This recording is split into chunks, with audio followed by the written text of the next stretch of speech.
My next guest is a champion of the Constitution, and that means he's no fan of undeclared wars, just like his son, Senator Rand Paul, from whom we heard earlier. Here to give his reaction to the president's speech tonight, Texas Republican Congressman Ron Paul, coming to us from a rally in North Carolina. Congressman Paul, welcome here. Did the president address to your satisfaction the constitutional problems of him deciding on his own unilaterally to send troops over to Libya and not to ask for a declaration of war from the Congress as the Constitution requires? Congressman Judge, Paul, you got us? Yeah, I did, but I didn't quite get your last sentence, which was the key sentence, if you don't mind. Did the president satisfy you that he has the power to start a war without going to the Congress first? Well, absolutely not. I mean, this is my beef, and this is the reason why I introduced a resolution even before he even got around to doing it and saying, don't do it. You're not supposed to do it. If you do impose it, not only are you doing it unconstitutionally, it's unjust as well, and that it is an act of war when you impose a no-fly zone.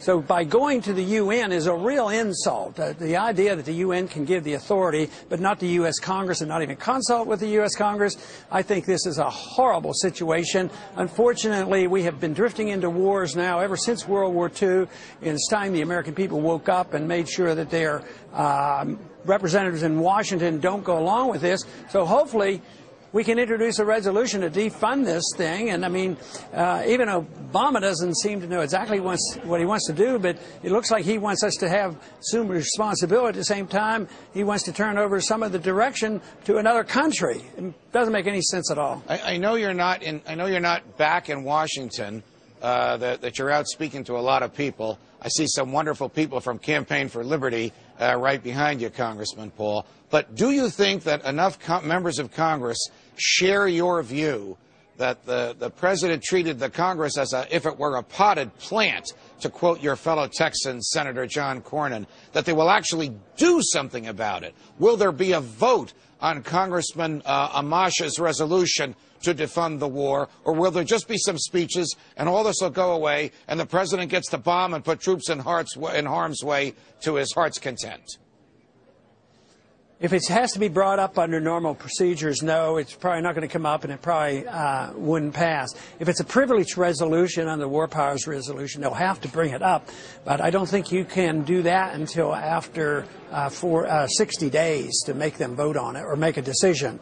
So, no, I don't think much is happening, but, you know, we have a continuing resolution coming up, right. And I've talked to a few people on this that we should work on the continuing resolution and just say defund it. That could happen quicker, and then they have to have the continuing resolution. So if we could put that amendment in there, this might slow things up.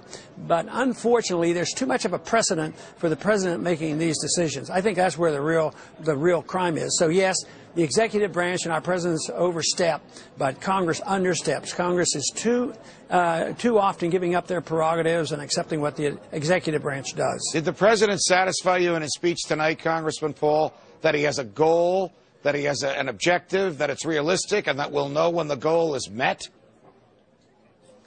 No, there's no way, because the way we're going in there, we don't know who the enemy is. It's an undeclared war. We don't know how long we're staying. So it's impossible for him to do it. Even if he stated it, it wouldn't mean a whole lot because of the conditions. If he all of a sudden says, well, our goal is to assassinate Gaddafi, you know, that still doesn't solve the problems, and he's not going to say that. He's leaving that up in the air because he knows it's against federal law that you're not supposed to go out and assassinate foreign leaders. And yet he goes and thinks you can start a war without even talking to the Congress.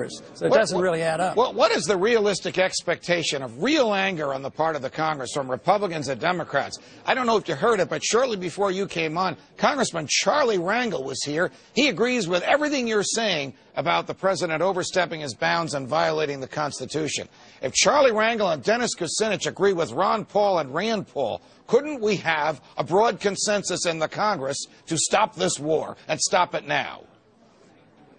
Well, you'd think maybe it was a hint about our coalition, to get out of Afghanistan after 10 years, but we only had 93 votes on that. Right. So, no, I mean, you've heard some of the Republicans in leadership position, they say we need to know more, but many of them are criticizing the president for not going in soon enough. Got it. So a lot of Republicans will be there. So we have a ways to go, but we're making progress. The people I've been talking to, especially here at North Carolina State, there was a large agreement with what I'm talking about with Libya. Congressman Paul, thanks very much for joining us.